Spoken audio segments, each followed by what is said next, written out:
Okay, you two are back online. We're here. Okay, we're going to call this meeting to order.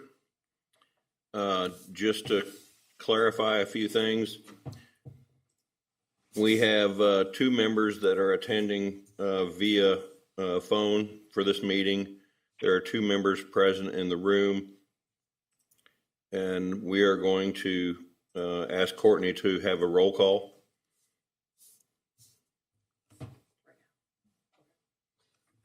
Fisher, Present. Portworth, Yes.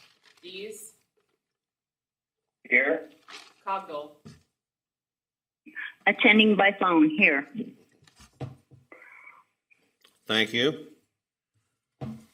I think that's all we need. Let's move forward with the 2023 operating budget workshop by Paul.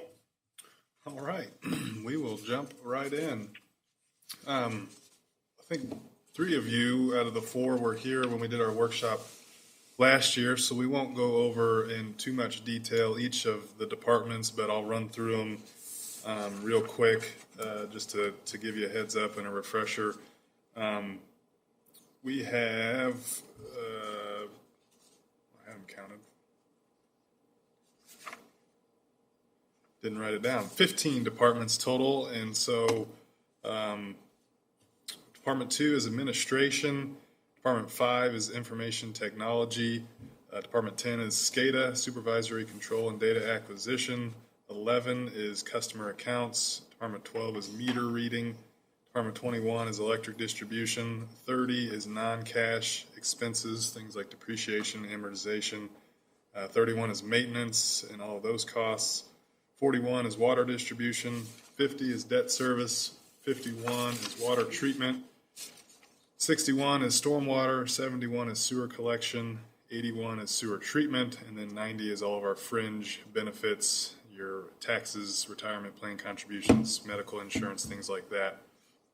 So all of these expenses are then rolled up in a consolidated view that we look at every month in the board financial packet, and we're at any point in time more than welcome to drill into any more detail on any of those departments as you wish, and we will touch on some of the details within each department. But and basically all of those roll up, like I said, into what we have each fund. We have our electric, our water, our sewer, and then our stormwater fund.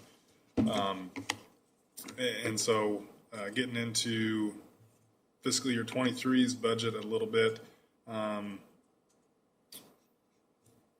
You've got the entire draft there in front of you, and we can start with revenues. But on your first page there, you've got a summary of the overall budget, and that's broken down between operating revenues, which is money, cash that we bring in. Operating expenses would be cash that we spend that would go out. And that gives you your total net income for the year. And then there's certain non-cash items that you've got to add back and take out to get to our overall cash contribution or reduction for the year. And so basically that would show that our revenues less our expenses give us our net income, which for fiscal year 23 we're budgeting at about $1.1 million. And then our overall cash reduction for next fiscal year would be just under $2 million for the year. And so we're actually anticipating to reduce some of our cash reserves that we have. And we'll kind of get into the details of why that is. But so we'll start with revenues. We talked about this a little bit at the last meeting. We basically just base those off of a trailing 12-month actual. Again, living in Missouri, it is absolutely impossible to predict the weather one year to the next. And so unless we have any significant industry coming online or going offline for that matter, we really don't adjust those too much. And as you can see from the monthly numbers, we're tracking right along very close to budget every month. And so that's worked out pretty well for us. We mentioned that there are no rate increases in the electric and sewer funds. And then we've got the 3.5% in the water fund on July 1st and the 7.3% increase on January 1st of 2023. Those increases are obviously reflected in our revenue numbers. And so we do see there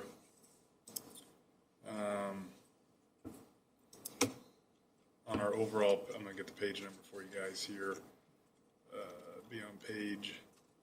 You realize we don't have paginated reports here.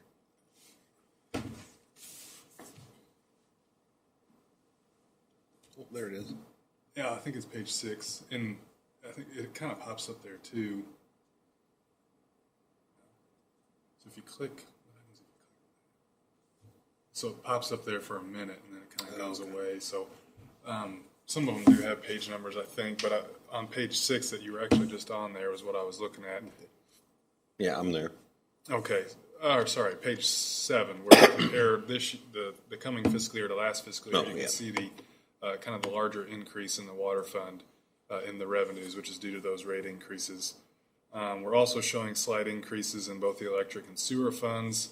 Again, that's just based on actual. It basically means we had a better year this current fiscal year than we'd had in the past year. That's really the gist of it for revenues. Nothing too complicated.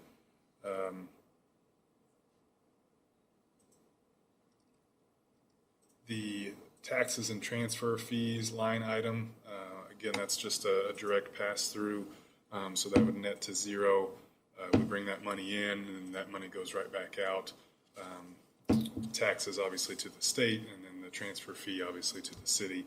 And so a direct wash there for us. The 3.5% and the 7%, 7.5% in January. What is the average household going to feel on that when those go into play? Yes, and I saw that in here somewhere. yeah, we had that in there. It is going to be so July 1st. The average residential user, somewhere around 3,300 gallons of water a month, would see an increase of $1.47 on their bill, and then the additional increase on January 1st would bring that number up to about $3.20 for the average residential user. Is that on top of the dollar? Yeah, so Okay. it'd be $3.20 cumulative. It wouldn't be plus the $1.47. Okay. If that makes sense. Okay, yeah, that does make sense. Yeah, no, very glad you asked that. I'll get asked somewhere down the line. Yeah, and we're certainly going to put in more information together. Obviously, we still have to go through the process of you guys approving this budget and then going through the rate hearing and all of that, but we will have Michaela put some stuff together on the impact for the everyday citizen and things like that. Any questions on revenues before we move on to expenses? Bill, you or Melissa have any questions? I don't have any questions. Paul gave me some coaching earlier in the week, and so he's helped a lot Okay. to answer questions. Okay, thank you. All right, Paul. All righty, we will move on then to expenses. Just some kind of basic overall assumptions, kind of like we did with revenues. Basically, the way we kind of start is we meet with all the various department supervisors. We sit down, we kind of discuss how the year has went so far, and then we kind of talk about the next fiscal year and what we have upcoming. And basically, those conversations this year went a little bit like inflation, and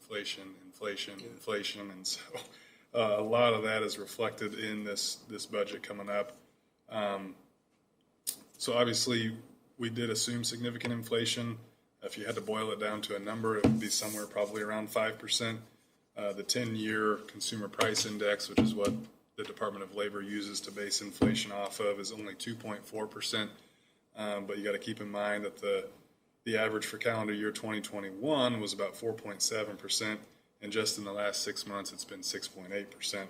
And everything that's out there is telling us that there's no signs of that slowing down here anytime soon. With expenses, if we have a shared expense, so our admin employees, the labor for our admin employees that are kind of working in all three funds, we split that 50% electric, 25% water and sewer, and that's how we've done that for historically, and then obviously anything that would be an electric specific expense would go all to electric and water, sewer, and down the line. But so we talked a little bit there about wages. Total wages for the year budgeted increased about 8%. This is primarily due to adding employees. We've got 2 linemen that will be added next fiscal year, as well as an IT technician position. And then the rest of that would just be made up from general salary increases, which we are anticipating to be a little bit higher this next fiscal year based on the obviously inflation and the cost of living numbers and everything like that, increase in minimum wage and all of that. Another thing to point out is our MOU contract with the union expires in December of 2022, and so that new contract will be renegotiated and take effect January 1st of 23. Obviously, anytime that happens, you've got to kind of project an increase in wages as well, and so we've got that built in for that to take effect January 1st.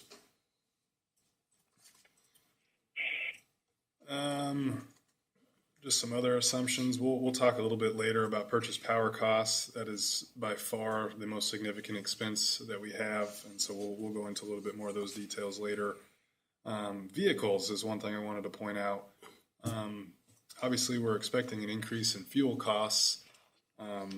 Not necessarily an increase in driving overall, but obviously with an increase in fuel costs, you're going to see an increase in that number. Another initiative that we're kind of pushing, that Darren has made very clear with all the supervisors, is that we really need to plan on spending more on maintenance. And I think we already do a very good job of maintaining our vehicles and getting them in for our scheduled oil changes and tire rotations and things like that. But even more so, fine tuning some of the bigger items, engines and transmissions and things. And the reason for that is because we really need to plan on longevity as opposed to replacement in the market that we're in and just the lead times that we're seeing for new vehicles. And so we definitely had some extra expense added in for that, because not only is that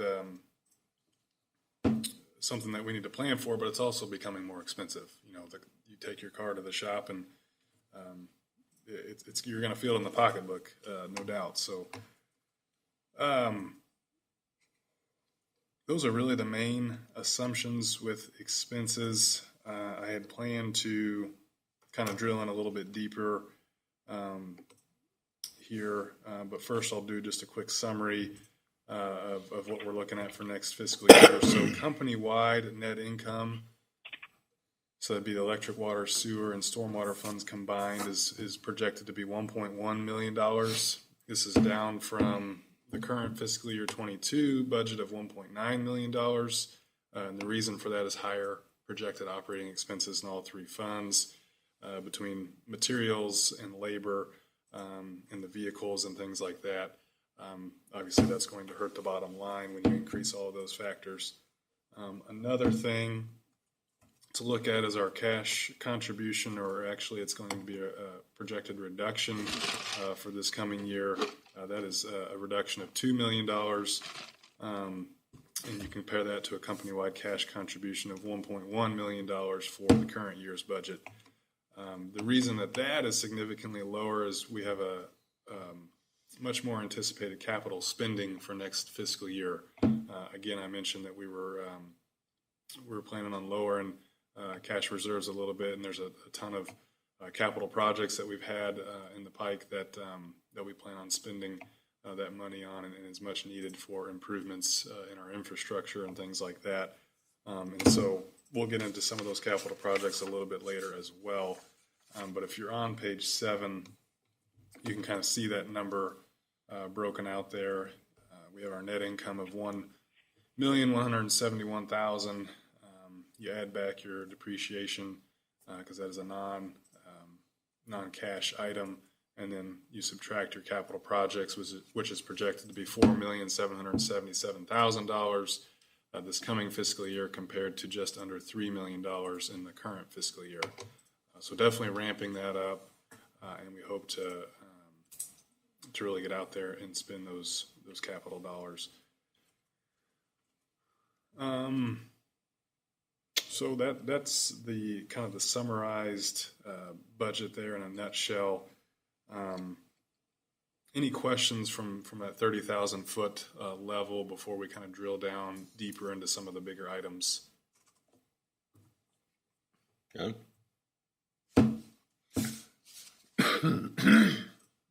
I was just, and I emailed you about this earlier, what your feel is for having such a thin margin on the electric side. If any variations, positive or negative in usage, might, dig into that real small. Yes. Net. Yeah. No, I'm real glad you asked that. A couple things when I got to thinking about it and putting some of the numbers down. Personally, and kind of what I've seen with the data and some of the numbers is that if we were to feel any significant variation, it would likely be in our purchase power costs as opposed to our usage. I've got it pulled up here, but our revenues, basically our usage that those dollars that we're bringing in has been very consistent really over the last probably about 5 or 6 fiscal years. It has declined, don't get me wrong, but it's been a pretty consistent decline, which means we're able to budget for it, kind of anticipated, and that's what we've done this coming fiscal year. Because you go back to about fiscal year 2017, and we had about 268 million kilowatt hours of usage. And this past fiscal year, we had about 247 million kilowatt hours of usage. And so you're looking at about a 5 or 6% decline there, but over 5 or 6 years with all of the, things that have been done for efficiency, LED lighting, thermostats, everything like that's probably to be expected. So I really don't feel that our usage is going to swing a ton, especially with not bringing on any significant industrial users or any significant industrial users going offline. We might see based on weather alone, we might see 1%, 2%, 3%. But I don't think anything would ever come close to 10% now. You never know what can come up in the drop of a dime. And the good thing there is we have that reserve fund. And so kind of the way to look at that, I think, is you don't really budget for some of those large contingencies, your big storm events, your big losses of industrial customers that were unexpected. You really can't budget for those, and that's kind of the point for having the reserve fund in place to be able to get you by it. And then, if something like that does happen, then you're able to kind of put the numbers together. And then if we need to raise rates, quickly, we do have the ability to do that. But with having that reserve fund in place, like we saw with Winter Storm Uri, it really gives us that cushion, to be able to absorb some of those contingencies. But I did put some numbers together. If we saw a 10% increase in usage alone, we'd be looking at about an additional $1.7 million in revenue. Again, that's strictly usage. That doesn't factor in, the demand that would obviously fluctuate as well along with that. And then obviously a 10% decrease in usage would be the same $1.7 million decrease. And so if you look at our reserve fund, or if you look at our cash reduction for the year,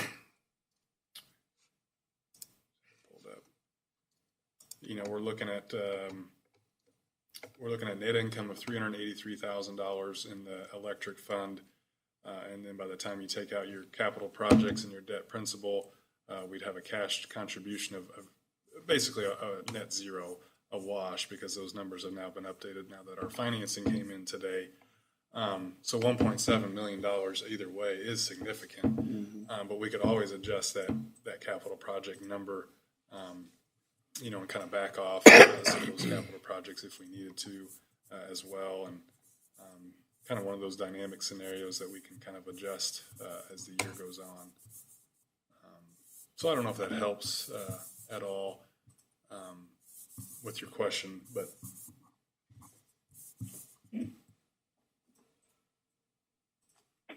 Yeah, I mean, obviously, if the total gross revenue is down and net profitability is way down, we do have the reserves, so that's logical. right. And it is, anytime that the usage numbers would go up or down, the purchase power that goes along with that would kind of fluctuate as well. So it's about $1.49 or 149% of the revenue we take in is $1.49 is the margin that we would see based on the what we would spend and based on the revenue versus the purchase power. I'm not making very good sense there, but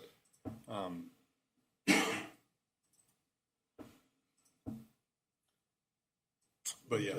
Let me jump in just for 2 seconds. So if I look at that line, your net income prior to the capital projects, et cetera, coming in, I see that we're positive for $380,000 in electric. We come to the water and sewer, there's $489,000, $375,000. Our stormwater is negative as always.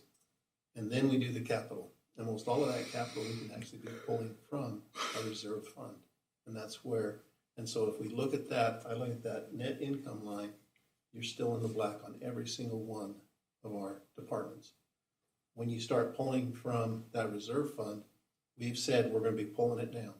And that's okay. If you look at that, the amount of cash that we need to have in that reserve fund for our covenants and all those other things, we're within that 1 point, I believe it's 2.5, between that and higher. And so we're going to actually start bringing that down just exactly like we want to do. So look at those 2 lines. Number 1, net income, it's tight. We're not really blowing it out of the water. We're close.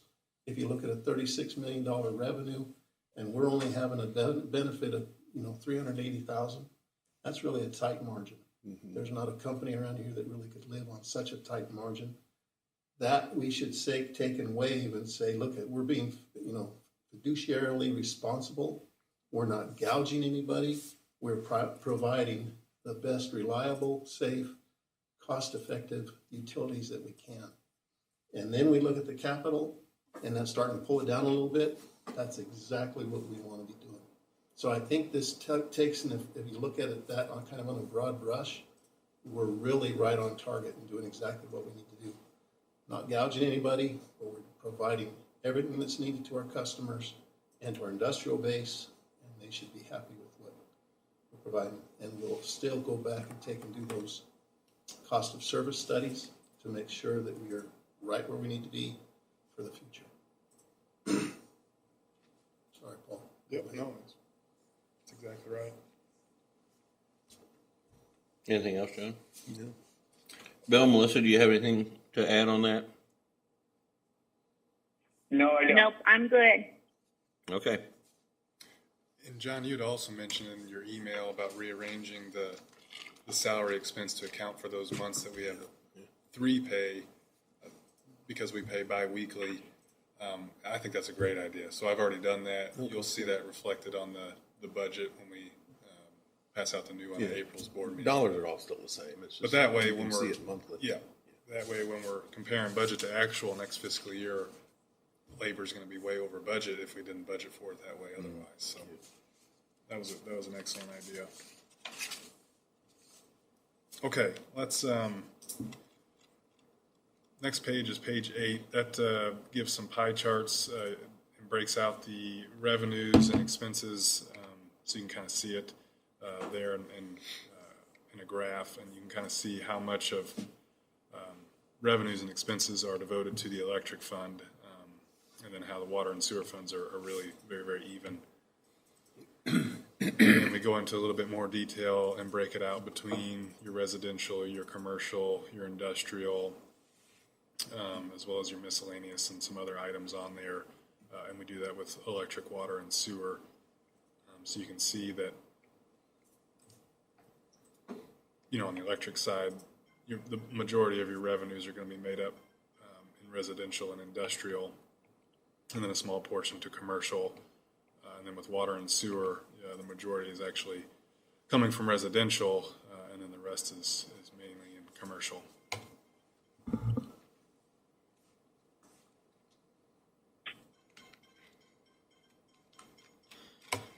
All right, so if we keep going down to page 10, this is where we drill down deeper into each line item that makes up each department, that makes up each fund. And so I kind of talked about how there's each department and all of its various line items, and then those roll up into each fund, which then rolls up into the overall consolidated view. So we won't get into the details too much, but I did touch on some of the significant items just so you had an idea. Obviously, the first lines there going down are all of our revenue items. So that's broken out between our residential, our commercial, our industrial, and then some of our miscellaneous items on there as well. And then expenses, the majority of your expenses are going to be made up with labor, especially on the admin side. I did want to point out there, about halfway down the administration department section, the MIRMA insurance expense is pretty significant. Those are the premiums that we pay for our insurance policy with MIRMA. As you know, and just like with everything else, it has gone up significantly. And so that's a big line item there. We get a ton of benefit out of MIRMA and use them basically daily, obviously with all the insurance items that we deal with. Information technology is on there, all of our IT expenses. That's another cost that is going up constantly between, just the hardware and software that we need, the maintenance costs that we pay for security, definitely an increase there with the prevalence of cybersecurity issues and things like that. So a very significant line item. Okay, so one of the departments that I wanted to focus on a little bit was the electric distribution, Department 21, and so purchase power is going to be those first 5 items on there, starting with Prairie State Energy Sales. Are you guys seeing where I'm at there on page 10? Where are you at again? It's going to be at the bottom of page 10. It's going to start with electric distribution. Mm-hmm. Those first 5 line items are our purchase power costs. And I know we've talked about this some in the past, but basically that's the cost that we pay to provide power. And that's broken out between Prairie State, MISO, which is the marketplace that we get our power from, and then as well as some transmission costs and things like that. And so some of the assumptions that we use there is we look at the last 3 years of the actual megawatt hours that were brought to Hannibal to provide power. And so we kind of compare that average. And I kind of mentioned how that average over the last 3 years has declined a little bit due to some efficiencies and the loss of some larger customers over the last few years. For the MISO marketplace, we look at the actual price that we're paying for each megawatt hour of power. We get an email every day that projects what that price of power is going to be for the next day. Got Mark calling me on my office phone. So I don't know if he's... I suggest you go take it. Okay. I apologize for interrupting. The other part. I will tell you, the other thing, just looking at this, is we've broken this out in this detail. While Paul's gone, I can say nice things about it. We do an exceptionally good job of tracking every penny. One of the reports that you get on a monthly basis is the credit card report. We are still maintaining the credit card committee where we go through and we, as myself, our operations manager, we've got Paul, who also takes a look at that in that committee. And we look at every single credit card purchase that's done by the BPW in a 1 month time. And I don't know of many organizations this size or smaller that go to that detail and maintaining and making sure that every single penny is looked for, accounted for, and how that it's done right. So this detail, Paul can give you even more. If you want to break each one of these down into even further, he could do that, and we have that ability. So it's absolutely a very robust system, and it's very well maintained and very well run, and it takes a lot of man hours and person hours, I should say, to make sure that it all works right. So, hey, Paul deserves a hand, but so does every single one of the supervisors. Everybody has that credit card, and it's being tracked and seen. So I did read a little bit about that in your email you sent out on the credit card thing. Mm-hmm. So the Lowe's thing, do you have a lot of outstanding taxes that are not getting reimbursed? Because they can absolutely reimburse you for those. Right. No, it's definitely not. Any time that we've had tax charged, we've always been able to send someone back and get it credited back. So Okay. Absolutely not an issue with ultimately getting us to that net zero. It's more of the issue of whether it's our employees not making sure that they're not being charged tax, or it's the Lowe's cashiers that aren't, pushing the right button to make sure. But again, there's no issues on if we send somebody back, then they absolutely credit us every time. Okay, good deal. Okay. All right, shall I proceed? Okay. Didn't know if we... So we could interrupt now. Mark, would you you're okay if you want to wait? Oh, yeah. Well, we're going to sign documents after the meeting anyway, so. All right, so we'll be patient. I'm here till the end, whenever that may be. All right, then let's quit. I'm sorry. It's your meeting. It's okay. We just proceed. Yeah, absolutely. Proceed, yes. Okay, I don't think we have a ton left to go over, but we'll keep on trucking with our purchase power. Just a couple more assumptions that we make with that. I think I mentioned the daily email that we get that kind of projects the price of power for the next day in the MISO marketplace. So that price of power over the last fiscal year was around $23 a megawatt hour. In this current fiscal year, that's jumped all the way to about $27.83. So that's just our daily marketplace cost of power that we've seen a pretty significant increase on. So we definitely budgeted for that to continue. However, on the same scale within MISO, we do get credits back based on certain nodes that we have, and I won't get into the weeds on that because we have a specific power supply consultant, GDS, that we use to kind of interpret and explain all of that, and so we very much let them handle that and how that kind of looks on our invoices. However, we have seen an increase in those credits here recently, and so the increases that we've been seeing in those MISO market costs have been offset a lot of times by some of those credits we're getting back. And so we have no way of knowing if those are going to continue, but it has been definitely to our benefit to see that here recently. So the summer peak block contracts that we have in place right now, that's with Nextera. Basically, that's a supply or an energy supply hedge for our summer months. We have a contracted price of power that we're going to pay.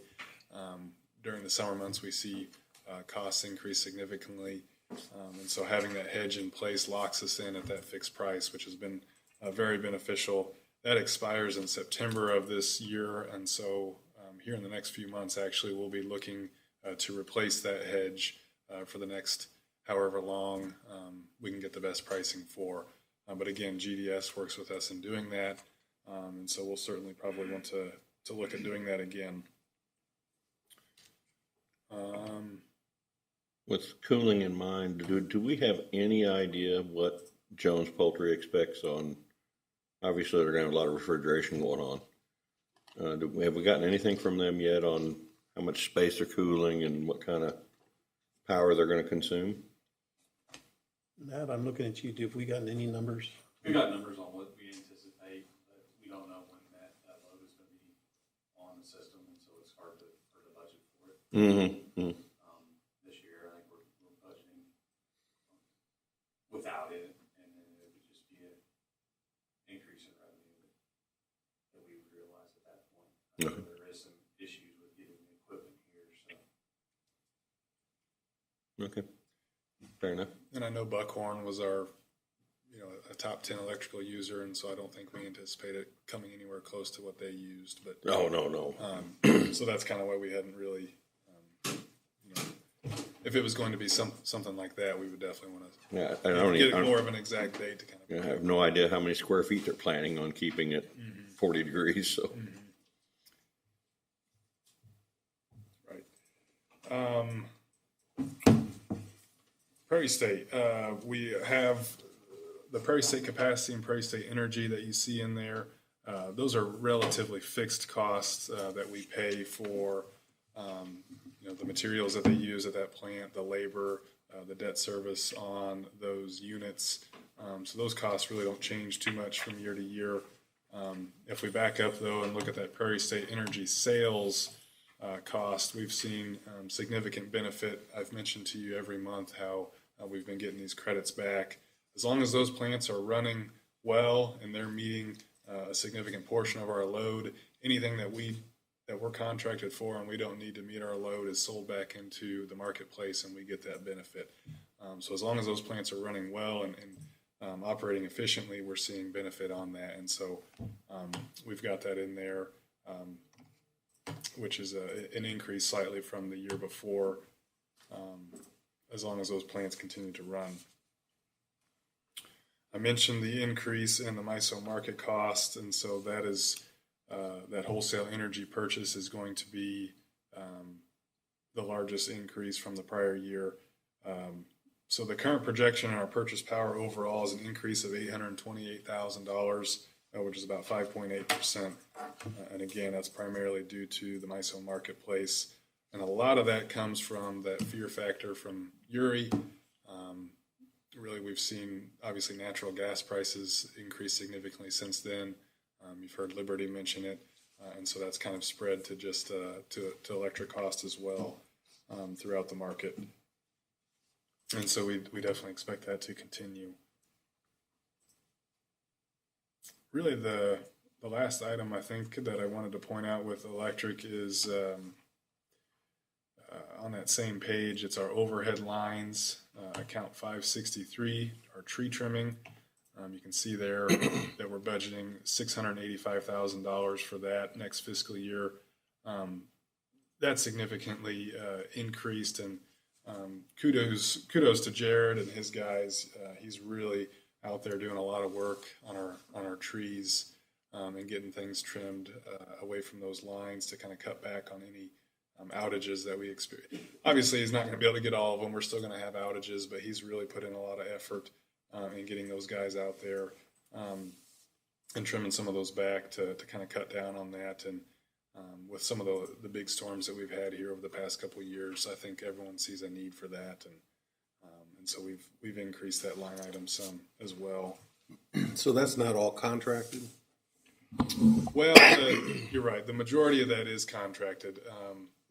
We hire a tree trimming crew to do that. And so another piece of that is some specific sky trim jobs that require really special equipment that would only be in a couple parts of town that he's got planned out. And then another piece of that is actually some contingency. When we do have an outage, we pay whatever city to come in and help. Those costs would come out of this line item as well. We don't build a ton of that into here because, again, your cash reserves would cover that. Mm-hmm. And so, like I had mentioned earlier, you don't really want to budget for that too much. But some of that is baked into there because, we do see a storm event just about on, I don't know if I'd say an annual basis. Maybe it's just since I've been here, but it seems like it's about one a year. So Yeah, it's That's regular. That is a very large number, and anybody would look at that and say, could we do that better in-house? And we have taken a serious look at that, and no, Townsend does a very good job with what they're paying their folks, the work that's done. We've kind of determined that at this point in time, it would not make sense for us to take that in-house. So please know that we have looked at that as well.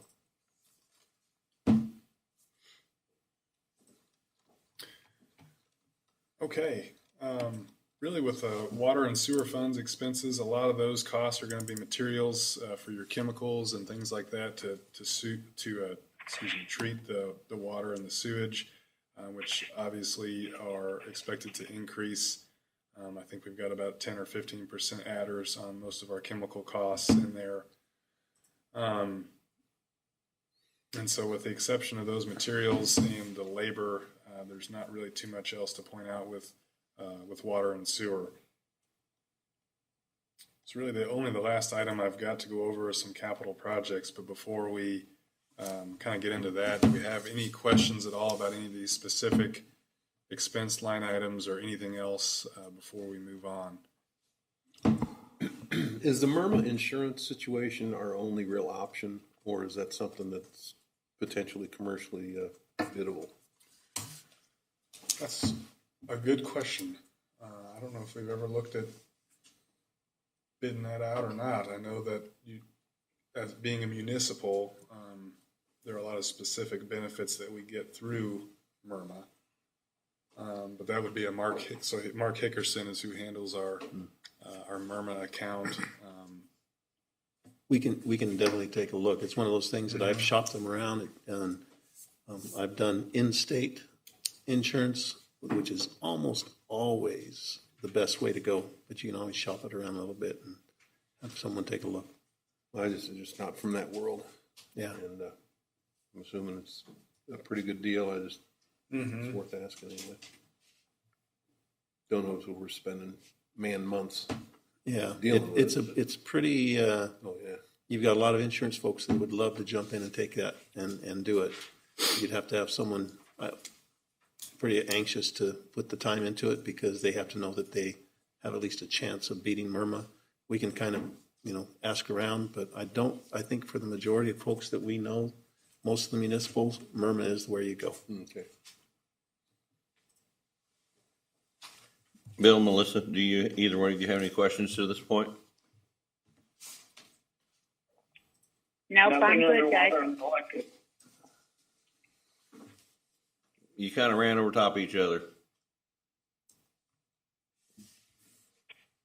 Nothing underwater and electric. We're good. Okay. I'm good. Okay, thank you. Okay, if you want to move into. Okay, yeah, last item on here is just some capital projects that I wanted to look at. Obviously, we already approved the 5-year capital plan, and so the only capital items in here would be what are affecting the next fiscal year. Obviously, the biggest one is the electric fund and the 161 line that's on there highlighted in orange. And the reason I highlight that in orange is because all of that will be financed, and so really there won't be any impact in terms of the reserve fund. All of that will be what Mark is going to talk about here in a minute. And so we've factored in the debt service on that financing, obviously in the electric fund, but not a whole lot else to point out other than in the water fund. You might see about halfway down the gravity filter rehab project is pretty significant. That is something that I think has been long overdue and is much needed in that fund. And so that would be some replacement of some infrastructure there that we've got projected at about $1 million. And so we'll certainly start working on that here pretty soon to get that bid out and looked at. But the other item would be in the sewer fund. We've got some building roof replacements that are long overdue as well. And I think I've mentioned it before, but we've got Alex Dunker, our new engineer, and he and Matt have really put their heads together and kind of determine what projects can we bid all at once rather than doing one this year and one the next year. And, can we kind of combine those and bid them as a single project? And so a lot of thought has went into that. And so that's kind of reflected here on some of these sewer projects. Any questions, though, on any specific capital projects for next fiscal year? Melanie? Bill, you, Melissa, have any questions on capital projects for next year? No, I do not. Melissa? No, I do not. Okay. Nope. I'm Thank- good. Thank you. Okay, well, I think at this point, I'm certainly open to any additional questions between now and our board meeting, which is the 17th, I believe. 17th or 18th? 18th. Yep. Yep. Let me throw one more thing out there. One of the things that we're really concerned about is inflation and supply chain. We've getting more and more information about supply chain, such as vehicles. Even though we can order them, you're not going to get them for a year and a half. You talk about transformers, they've gone up 9, 10 times what they were in the past. These are all operational items that we're looking at here. So we're going to be spending, we're going to be using them, we're going to have to continue to do those things. Very likely, we may have to come back to you in 6 months and do an addendum to this budget. But we're going to watch it because those are things that are out there that I haven't seen in ever to have that much inflation. Those things that are coming, 6.8% inflation for the last 4 months is just nuts. Mm-hmm. But that's what we're living in. So we recognize, and we invite you and even the community to recognize there is this much uncertainty going on out there on the financial world, in our world. We're going to continue to do our best to provide all of the utilities we need, but the costs may be going up more than we've already anticipated here. We feel we've been conservative, meaning we're trying to cover that 5-10% increase in an inflationary cost that we're going to be having to deal with. So recognize that we may have to come back in 6 months and give you an update and adjust this budget up to things we see coming at us. And hopefully we don't. Hopefully this will, Paul's done a great job of communicating with all of our supervisors, trying to look at all the different contingencies. And we believe we've got a great budget for you here. Looks good. Well, if there's nothing further on that, then Paul, please proceed. Okay, yep, so we'll get you another couple weeks to look this over and ask any more questions, and then we will go ahead and approve the final budget at our normal April board meeting, and then followed by any rate discussions in May's meeting, and then a rate hearing in June for the new rates to take effect July 1 of this year. Perfect. All right.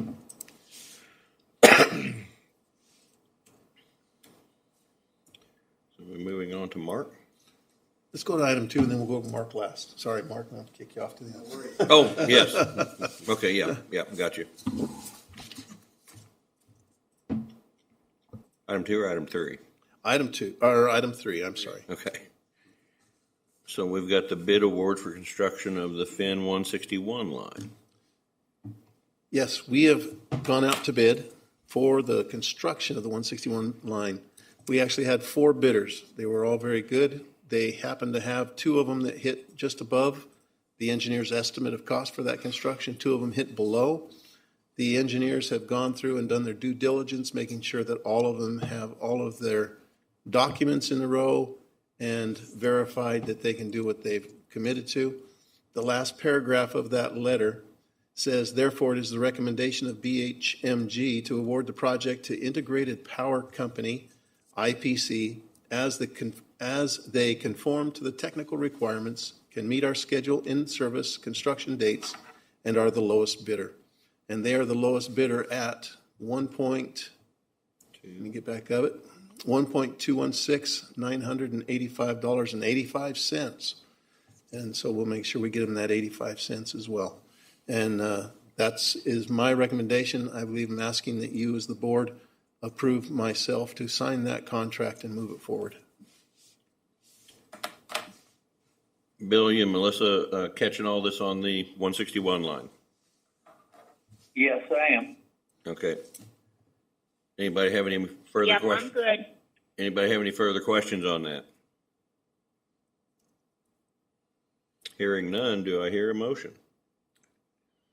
I move we go ahead with the proposed integrated power company bid for the 161 line. I have a motion from Mr. Ortworth. Do I hear a second? Second. From Bill Dees. Hearing a second. All in favor? Aye. Aye. Aye. Aye. Do we need to do a roll call? Wouldn't hurt since you're doing this, since everyone's not here. Sure. Fisher, Yes. Wortworth, Yes. Dees, Aye. Cogdill. Yes. Okay. Motion has passed. You're free to move forward with that, Darren. Thank you very much. Yep. Okay. Item 4. Resolution approving lease purchase transaction to finance improvements to the electric system. Take it? It's all, You're gonna start. go ahead, I'll introduce. Yeah, no, so we've got Mark Grimm with us today. He's our bond counsel, serving throughout this project and has been a huge help. And he, along with Joy Howard, have really seen this project too from the get-go. And I know have spent many hours working on it and getting us all the necessary documents. And so basically what happened today is what we would call our day of sale. So we worked all morning receiving our pricing. Our underwriters took those certificates and they marketed them out to whoever wanted to purchase them.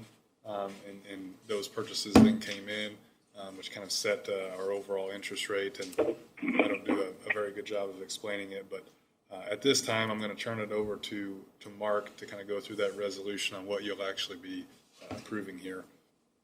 Welcome, Mark. Thanks for having me. There's a location for you. Okay, great. The phone can hear. Okay, good. Well, I appreciate the opportunity to be with you all again.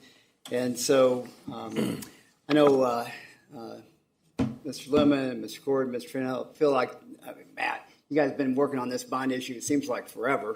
I don't know, it's probably been a good 6 or 9 months. And the interest rates have crept up, obviously, since the beginning of the process. But I think you've still got to remember that even though you're not at historic low, we're still, even with the rise the last few months, we're at near historic lows. I mean, so in the scheme of things, these are still very, very good interest rates. Mm-hmm. The yields range from 195 in 2023 to a 381 in 2047, out 20 years or 25 years for an overall all-in true interest cost of 375. So again, those are still, I think,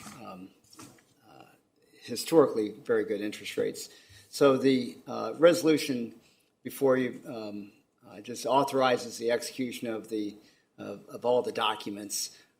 Again, this is a lease purchase transaction.